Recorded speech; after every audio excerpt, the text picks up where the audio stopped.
Welcome to the CHEK blog, everybody. I'm here with our good friend Jator Pierre of HLC today. We've been having way too much fun off camera already, so I know this is going to be a great talk. We've been talking about motivation and change and why change is difficult for people. And as I said in the last few episodes, it's not big changes that are often the most difficult ones. It's a lot of times it's what we think should be really easy stuff, right? For me, it's drinking water or drinking more water. It might be getting to sleep for folks, right? Things it seems like they should be easy, but turn out to be really, really difficult. If you haven't watched our first two installations in the series, episode 1 was on energy, and episode 2 was straightforwardly on motivation. I encourage you to go check those out. Today we're going to talk about, in the same series, something that I'm really excited to talk about, that I've been wanting to talk with Jator about, and that's the relationship sort of between community and motivation. We tend to think about motivation as this something that's entirely internal to ourselves, right? And if you don't have it, well, you're just kind of lazy, right? I mean, I always think about, personal trainers in this mode, that sort of type A, get in your face, like, do it, and right, if you're not, you're just lazy, and find that motivation. And so the belief that, yes, motivation is entirely internal, and if you don't have it, well, there's almost something wrong with you. Yeah, you just need to find it. And so I'm really excited to hear you today talk about that relationship between community and motivation. I'm excited too, James. That's the reason why I'm most excited about is my shirt today. Yes, the Riddler. This is the riddle that I'm posing to you today, Jator. Yes. And you know, not that the Riddler has anything to do with our topic, but what I really love about the Riddler, which I think we kind of share these weird things about comic book characters in all of our talks, is that what the Riddler represents to me is simply that question mark, is to, can you question everything? Be curious about everything. And maybe one of the most important things to be curious about is your own ideas and your own attachments and your own rigidity to whatever that is. That if you start to be curious about that and start to open up those boxes that you place yourself in, and that I place myself in as well, it helps us to become more curious and more open to new ideas and new ways of being, inclusive of the ones that we've been talking about, whether it's, you know, our Peppers video or scientific research or motivation or energy to change. And then on this topic of community, because currently when you look at social media, you know, I'm not exactly sure what the numbers are, but we dance with more people in 1 month than we would have danced with our entire lifetime just 100 or so years ago. And so that leads us to believe this idea maybe that we're more social currently. We're more socially connected. And when you actually look at the research around social connectivity through social media, it doesn't come with the same vibrancy or the same outcomes of being socially connected in person or socially connected through conversation like you and I are having. And we look at that, you know, ancestrally. Well, from an ancestral perspective, we were in tight-knit groups. We lived in tribes. We lived in community. We supported each other. You know, the men and women would be hunting and gathering, interestingly enough, while the children were hanging out with the wise elders of the tribe. It's really interesting that, you know, you and I would be out hunting and gathering, and the children would be hanging out with the cooler, calmer, wiser, wider perspective people to help inundate that into the children. I thought you were going to say the children would be starving because it's you and I that are doing the hunting. That's definitely true. I'm starving thinking. Yeah.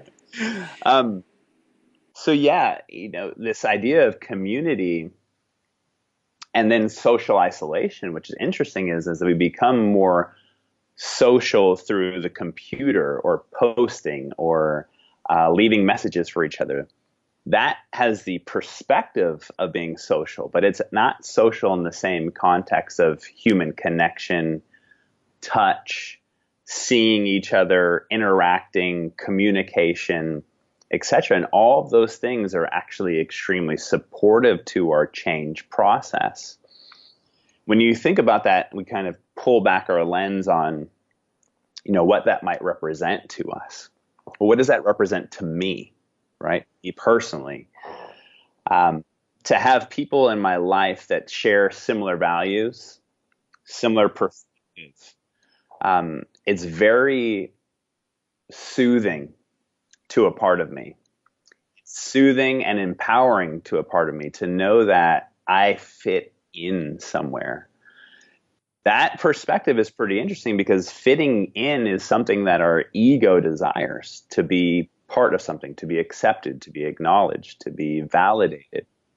Having similar value sets can be very supportive to the change process because you feel supported by a community. There is a saying, no man or woman is an island. So we don't do any of these things alone. Paul talks a lot about your dream and your dream team. Who's on your dream team? So when you start to create your dream team, part of that creation process is looking for individuals that are supportive to your change. They're supportive to your change process. Now, I don't want to say that everyone that we should have in our lives should support our same values and have our same outlooks. I think there's a lot of purpose to having people in our lives that have polar opposite values and polar opposite outlooks. However, those interactions typically aren't going to be as stress reductive.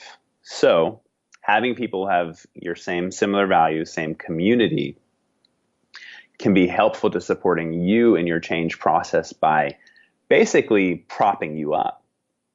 So as a metaphor, have you ever jumped on a trampoline? Now, when you're jumping on a trampoline, there's something called super bouncing. And what super bouncing is one person jumps and the other person waits and then jumps at the right moment so that that person gets even a bigger lift. So their jump gets super bounced. They get accentuated. And that's what community does for us. It's why I'm part of the CHEK community and I have friends who have similar values around sleep and food and movement, etc., because I feel super bounced in there. Do I typically feel like a very strange, weird person in the society? Yes, I do. And that is a challenge to a part of me. So there's times and places when I need to go and not be so challenged. I need to reduce that challenge. And by being around my friends who are involved in CHEK community or in the kind of paleo template community, that's supportive to me to help me kind of soothe myself and feel like, okay, I am a part of something greater than myself, which is also very motivating to us as human beings. We did this as tribal societies. We support each other. We support our growth, all from the perspective of kind of supporting the tribe and its expression in the world. I guess what's interesting to me, or a question that arises to me, is that, there seems to be, you talked about social media, and that's certainly a part of it, but there seems to be, at least in the United States, this, well, we talk about personal responsibility, right? And that's the kind of wrapper, this idea that I have to do everything on my own seems to come from. But I guess I'm curious whether you see that same trend, that same kind of need to take on all of the tasks in my life and to be responsible for everything, and where you see that kind of coming from, if you do see it at all. Yeah.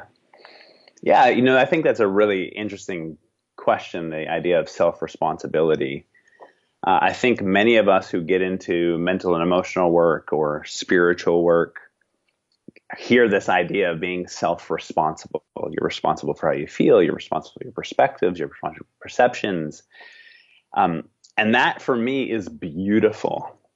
However, the shadow side of that is a lot of us externally shame, blame the outside world, right? So we feel shame about ourselves and how we navigate the outside world, and we project that outwardly onto other people. We feel fear about the outside world, etc. We make that about what's outside of us. So by bringing that back into us, it's beauty, because we're learning how to be self-responsible for how we navigate life and what our perceptions are.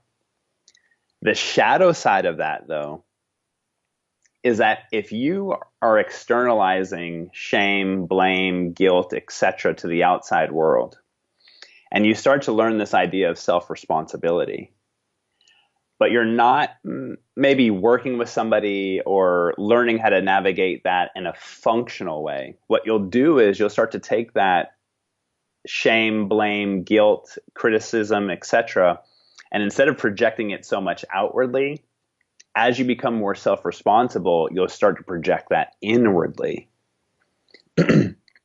So that will become, actually, in my experience, detrimental to ourselves. So, what we're trying to do then is we're trying to find a balance between the two. Yes, I am self-responsible for how I feel. I am self-responsible for my perceptions of reality. I am self-responsible for my emotions and my sensations. And I am also responsible for looking into myself and asking, why am I afraid to ask for help? Why am I afraid to delineate tasks to people who may be better at doing what I'm doing?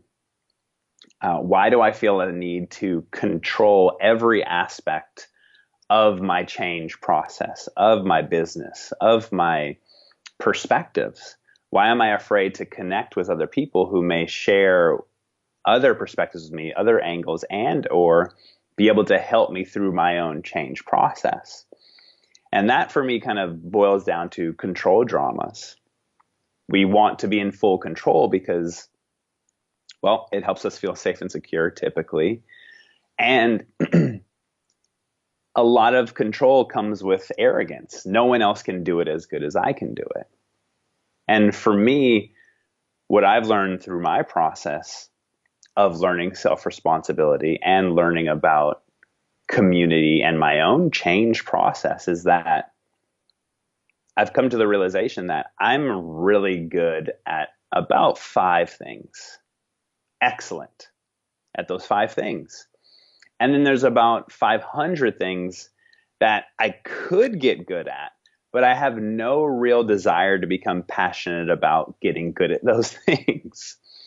So for me, it became a question of, well, does it make more sense for me to focus all of my energy, passion, playfulness, and community towards the 5 things I'm really good at, and then try to take on these other 500 things?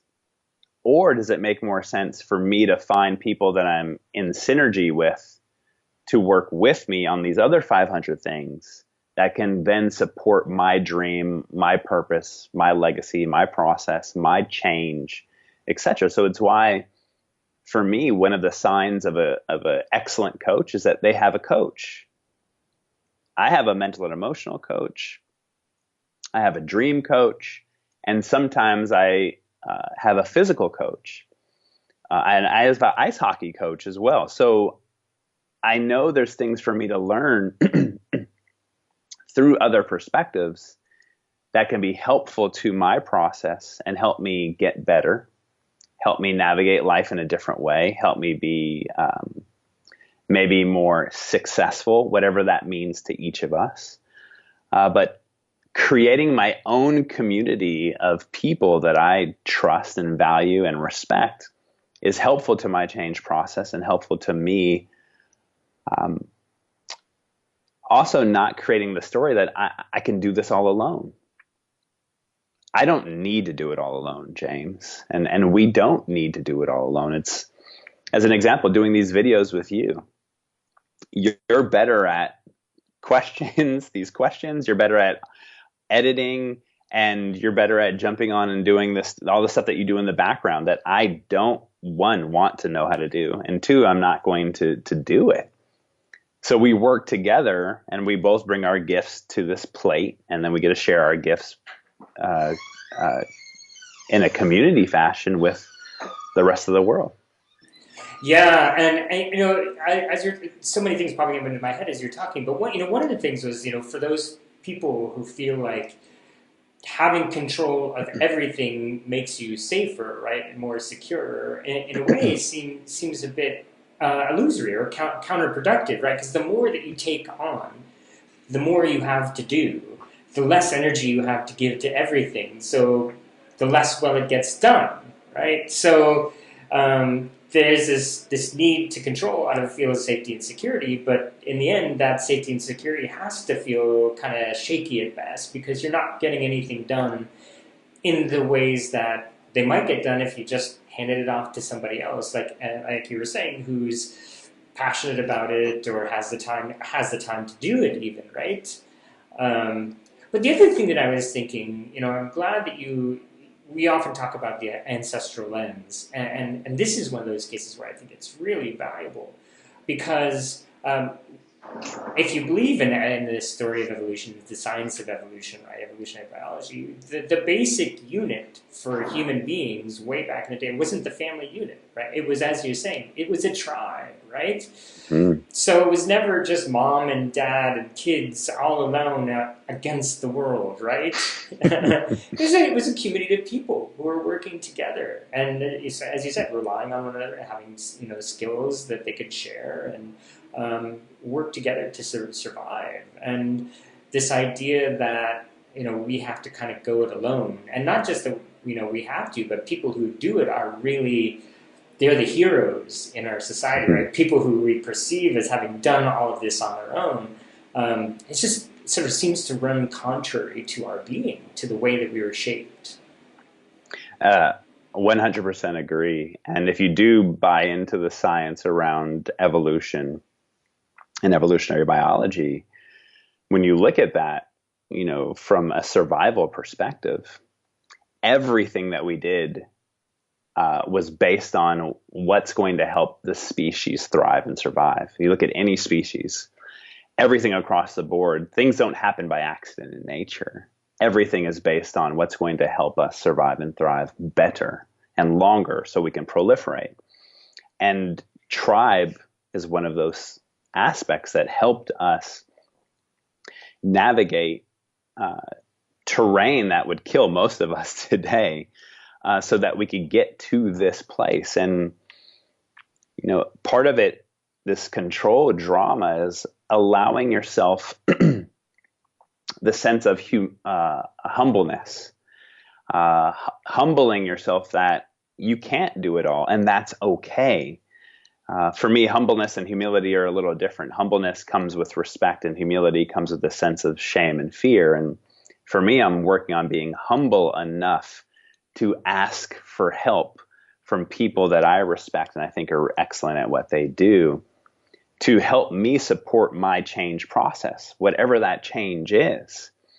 Taking my business from me alone to 50 employees is a part of a change process. How am I going to get there? So hiring someone who's done that before, or knows how to do that, or has a perspective that I can learn from, I have to humble myself to my own control dramas and say, maybe this is something I can let go of, to learn something from someone else to help support my process and super bounce me to the next level. And there's a fascinating thing in my perspective around control dramas, whatever they may be, is that essentially the way that we create safety and security for ourselves in the beginning feels like freedom. It eventually becomes a prison. So our need to control in the beginning may feel a sense of freedom. It eventually becomes a way that we imprison ourselves from continuing our growth.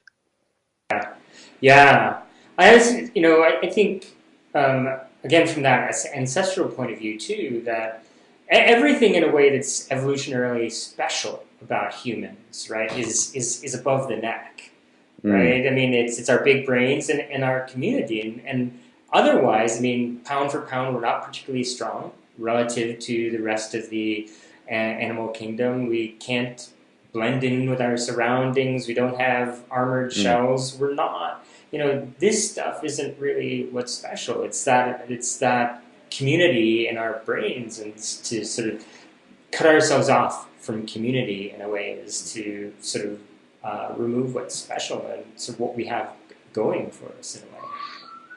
Yeah, I'd love to add to your wisdom, and I think that is definitely true from here up. I also think from here is also another beautiful aspect of human beings, which is our heart, and community is part of our heart, our ability to connect, our ability to have empathy, our ability to have compassion and kindness, to consider others and other perspectives, our ability to be open, and our ability to get outside of our own control dramas, our ability to even ask the question, I'm being extremely controlling right now. I wonder if I did this differently with my community, would that create a different result? That, for me, comes from a mix of our mind, our brain, and our heart. Our emotionality of us as human beings is also directly connected to our community. When you look at, as you know, when you look at research around social isolation, you look at kids who are isolated, typically either will die or have all kinds of issues. In fact, it's so important to us as human beings to have community attention that we'll do almost anything to get some form of attention, whether that's abuse, whether that's um, um, all kinds of painful things that we will put ourselves into to feel a sense of community and connection. So there's an extreme amount of research going on currently that's building up of how isolated we're becoming, and how that isolation is part of inflammatory processes, leaky gut or gut permeability, brain inflammation, depression, anxiety. We are here, in my experience, to commune with others, to connect, to share, to play, to pleasure. So it's a huge part of our change process to create communities. And when a lot of us are going through this and learning this information, let's say from the CHEK Institute, a lot of people ask me, Jator, well, where do these people live? How do I connect with these people? And what's interesting is when you're in classes, you have the opportunity to connect and create community with people learning similar information as you. So that's an opportunity. The other opportunity that I share with a lot of people is the Weston A. Price Foundation. Weston A. Price has local chapters in, I think, every city in the nation and in the world. So you can just go on there and find a community that at least has some similar values around food, around sleep. Maybe you can bring in movement. So you can bring in your expertise. They can bring in their food sourcing, and you get to create community with each other to help the change process that my perspective is we all need to go through if we're going to have a slight skew of direction of where we're heading currently on this planet. At least where I think we're headed. I'm not a scientific wizard on all of that. And a really interesting show on that perspective is One Strange Rock on National Geographic. It's a super cool show to check out. I haven't seen that, but so let's wind this one step back from what you were saying though, which is let's suppose that I am a real sort of what we might call a type A. I need to be in charge and in control, or at least I feel like I do, um, all the time. Um, if I recognize that having a community and maybe letting go of some of that sense of need to control is important, how would you coach a client to let go a little bit and to be more open to having a community that supports and helps? Yeah, one of the first questions that would always come up would be, is that something the person wants to change? Right? So I might ask a client who says, I want to change my control drama and not my ability of not letting other people take on different aspects of my business or my work or etc. I might ask that person, well, how do you benefit from that? How do you benefit from being in control? The, in quotes, negative benefits as well as the, in quotes, positive benefits. So then we can kind of get clear on the objective data-ish on how are they benefiting from this behavior? And then the big question becomes, do you actually want to change that behavior? And if it comes back, yeah, I see the negative and positive consequences or outcomes of that behavior, and it is something that I want to change. I've been doing this for 30 years, and it feels purposeful for me to continue to grow my business or my change process or whatever it is. So once we have some clarity on that, yes, we do want to change this, the next thing I would ask is, well, where did you learn the desire or the need to be in control? Where did that first show up in your life? I might ask, where did that first show up? I might ask, when's the last time? I might ask, how do you feel when you feel like you're in control? All of those are going to be signposts for different moments in our lives that we can take our pick of to start processing and exploring what was going on in that time in our life that it benefited us to be in control, so that we can help to change the real-time expression of how that's still showing up. So that would just be literally an exploration over time with a client on how control dramas have served them and how they learn to use them to feel safe, control, and maybe in the driver's seat. And also then we'd have to start to look at, well, what fears are going to come up when you let go? And how do we practice that? Maybe we start to practice with each other. Let's practice you representing letting go and hiring me as somebody that's part of your team. And let's practice things going wrong and things going right. Something that we forget about, I think, a lot in my experience is this idea of practicing different subject matter to help when we get to the game. So I play ice hockey. So I practice all the time. So when I get into the game, I have a background of experience and exposure to all kinds of different situations that I can navigate very well. The same thing happens with our change process. Practicing the change process helps you to change when we get into the game. So maybe another simple example would be if you have fear of anger and rage or of tension and conflict, practicing with a friend tension, anger, rage in a safe environment will help you when it comes up. So when you get into the game, you have the practice, which helps you feel more confident in that process. So I do a lot of practicing with clients of whatever the subject matter is. Or we find different satellite places for them to practice, which may not be the main person, right? So as an example, the big game for most of us is our parents. That's the show. Because we are a blueprint typically of our parents. So that is a place where representing ourselves typically is very hard for us to do through that individuation process. So we might start at other places. We might start with our brothers and sisters. We might start at work. We might start with friends to practice so that when we get to the game, then it becomes something that we feel more comfortable with. So that would be, a few of the ways that I would work with clients around change in general and letting go of control. Yeah, that's great. And in this case, practicing with friends or family or coworkers is really, in part, being in the game at the same time, right? Because what we're talking about is being part of a community and being open to a community. So that seems like, it'd be a really great way to kind of prime yourself and make it more of a habit. And this idea of community, tied into all of this.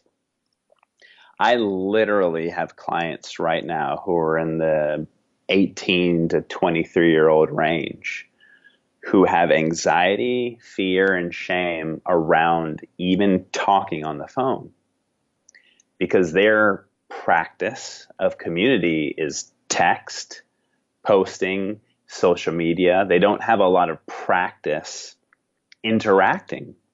So with a lot of those people, part of the change process is around community is, okay, well, how do we help you create some community so you can start to practice? So some things I will do with my clients, some of these clients in particular, we might schedule time to go to lunch together as friends. And we'll go to lunch and we'll practice just sitting down and having conversation with each other, even if it's awkward and weird and doesn't feel good and it's scary. They're doing it in a place that they feel safe. I get to practice my ability to be empathetic, compassionate, and to see myself in them, because there's parts of me that I'm not always so driven to be in social environments. So it's the practice of that too, to practice creating community, to then have community to help support your change process.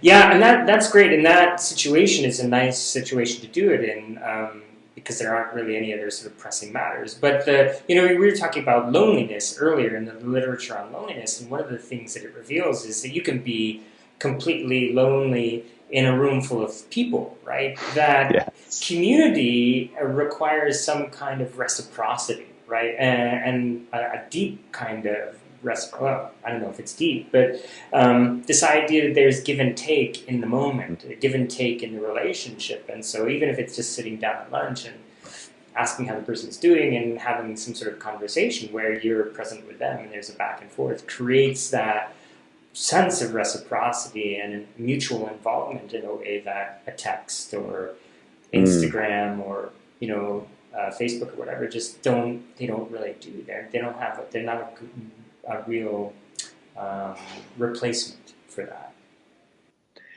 Yeah, I really appreciate that. And one of the most powerful ways I've found to co-create connection is to be vulnerable. So going into a situation where you feel awkward about sharing, you feel awkward about connecting, etc. What if in that environment you're sitting down with one person, or there's 40 people in a room, and you happen to be sitting next to somebody, and a little conversation sparks? What if in that moment you shared, I feel really scared and frightened when it comes to talking and sharing with others? Do you have that experience? Inevitably, people are going to say, wow, I've never really shared that out loud. And yeah, it is an experience that I have sometimes. That right there is already creating connection between two human beings through vulnerability, not through, the facade of arrogance or I've got this all together. And vulnerability for me is an extremely powerful tool to create connection with ourselves and to create community with the outside world, for sure. Yeah, maybe that's a topic for another video, but getting to the point where you're comfortable sharing those vulnerabilities with somebody that seems like a big step. Yes, I agree. Um, Well, good. Let's save that for another topic, for another video, because I think that feels like, not to offend the vegans, it feels like a meaty topic. Yes, it does feel like a meaty topic or a fibrous topic. A fibrous. It's depending upon your proclivities. It's either fibrous or meaty. Yes. Fibrously meaty. Yeah. Well, that was fascinating, Jator. Thank you for talking with me about it. For me, this has been something that's sort of been bouncing around my head. Just how important community is, and how much we've kind of been distancing ourselves from those kind of interactions. And I hope our listeners take the time, if they don't feel a sense of community, to find, take some of those steps you're talking about and to start to create one for themselves. Yeah. From my own personal life, I don't know that I would be able to navigate life the way that I do without the communities that I have. My family is a community that I have that I'm close to and interact with. My hockey friends, multiple groups of hockey friends are my community, that when I walk into the locker room, I feel this sense of connection, community, and belonging. Hugely powerful. My CHEK friends, another sense of community. My Journeys of Wisdom friends, another sense of community. All these communities are important to me to help navigate life in a way that's supportive to myself. And I also like to have community or commune with people who don't see the things that I see in the same way, because that challenges me and invites me to keep an open mind and an open heart to other perspectives and other ways of being. And I think that's also an important piece of community. Yeah, and one last part, this goes back to the energy topic that we were talking about earlier, that when you've been with your community, when you're spending time with your community, there's a kind of nourishment that takes place. And you get a kind of energy from that. And so if you're feeling lacking in energy, community can be a great way to help you restore and replenish. 100% agreed. Yeah. Well, since we agree, it must be right. This is true. We have a consensus. Oh, gosh. Well, thanks so much. We'll question that. That's right. I'm sure our viewers will. And I will say, for those of you who stuck with this and these, I really appreciate you. Thank you for stopping by and listening to us talk about this. And I hope that it does provide you with some food for thought. And if you have any comments or questions or topics you'd like to talk to us, you'd like us to talk about, please put them in the comments below. And I think we're going to do maybe a video on veganism here pretty shortly, in response to one of our viewer requests. So, and we did a video with Jator and Warren on another viewer suggested topic too, on video games. So we do listen to you, and we'd love to hear what you're interested in as well. So thank you so much. All right, Jator. Well, until next time.